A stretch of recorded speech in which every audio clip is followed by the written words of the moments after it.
Hello student, welcome back to care institute of commerce. मैं आपको पढ़ाने जा रहा हूं एक इंपॉर्टेंट टर्म सीआरआर। सीआरआर का फुल फॉर्म होता है कैश रिजर्व रेशो।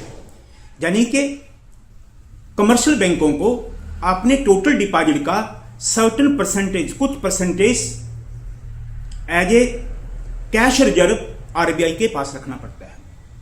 मानो किसी कमर्शियल बैंक के पास 100 करोड़ है, तो अगर सीआरआर की रेशो जो है वो 4% हो तो उसको 4 करोड़ आरबीआई के पास कैश रिजर्व रखना पड़ेगा और लोगों को देने के लिए लोन 96 करोड़ होगा।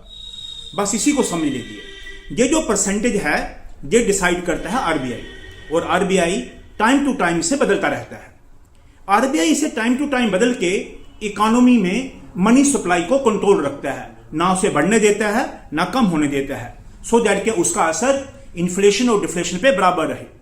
फॉर एग्जाम्पल, अगर आरबीआई सीआरआर की रेशो को बढ़ा दे, यानी कि कमर्शियल बैंकों के अपने डिपॉजिट का ज्यादा हिस्सा जब बढ़ा देगा तो ज्यादा हिस्सा एज ए रिजर्व रखना पड़ेगा, तो उनके पास उधार देने के लिए पैसा कम बचेगा, तो मनी सप्लाई कम हो जाएगी। जब मनी सप्लाई मार्केट में कम हो जाएगी तो इन्फ्लेशन कंट्रोल हो जाएगा।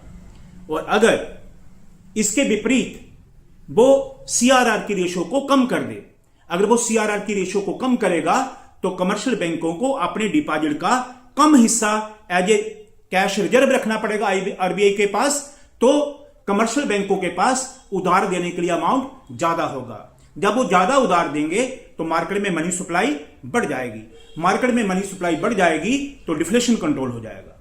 फाइनली इसका मतलब यह हुआ कि सीआरआर आरबीआई इस्तेमाल करता है एज ए टूल, जिससे वो मनी सप्लाई को कम ज्यादा करके इकोनॉमी को बैलेंस बनाए रखता है, इन्फ्लेशन और डिफ्लेशन पे बराबर कंट्रोल बनाए रखता है। This is CRR. उम्मीद करता हूं आपको समझ आया होगा।